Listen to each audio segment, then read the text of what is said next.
Salut à toi, salut mon entrepreneur à succès. Très inspiré ce soir par rapport à une causerie qui parle de l'inflation, de comment la vie devient chère au Canada. Puisque je vis au Canada, je suis en Amérique du Nord, j'habite à Calgary, du côté ouest du Canada. Et j'en parlais avec une de mes étudiantes, on parlait de comment elle aussi est basée au Canada, comment la vie est devenue plus chère, comment le coût de la vie a augmenté à travers le monde, pas uniquement au Canada. Surtout quand tu vas faire les courses alimentaires, tu vois comment les prix de la flambée des coûts des produits de première nécessité ont augmenté. On se pose la question de savoir où va le monde. On parle de l'inflation économique, on parle même des prix des maisons qui augmentent, les taux d'intérêt directeurs qui ont également augmenté à la Banque centrale.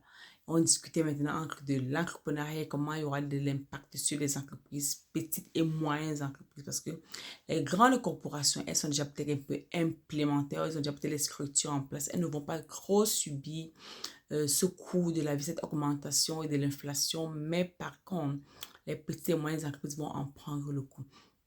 Et c'était devenu un débat assez sucré parce que moi qui suis économiste de formation et elle est juste dans un autre, une industrie totalement différente de la mienne, elle veut justifier les raisons pourquoi elle pense que les prix, les taux directeurs ont augmenté au niveau de la banque centrale qui s'implique très clairement sur les consommateurs ou alors les petites, les salaires, les salaires à petits, les personnes qui ont les petits salaires, excusez-moi. Et je viens d'en parler avec toi ici parce que là, on parle de 2023 qui sera glorieux, 2023 qui sera riche, riche en événements, riche en situations également et qui nous permet également à ceux qui travaillent surtout de façon intelligente à atteindre la liberté financière ou alors à être proche de la liberté financière, d'accord? Donc, il est vraiment important de comprendre cela. L'inflation économique, qu'est-ce qu'est même l'inflation? Que veut dire l'inflation?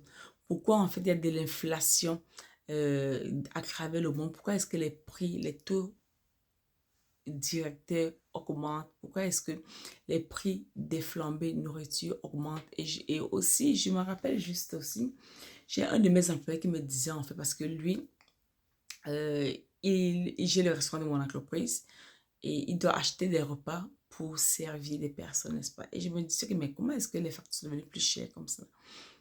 Il me disait parce qu'en fait, là où il achète souvent la nourriture, ils sont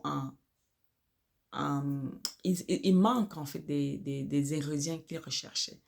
Mais il me dit, il connaît le stratégie parce que souvent en fin d'année, ils font ça exprès, n'est-ce pas?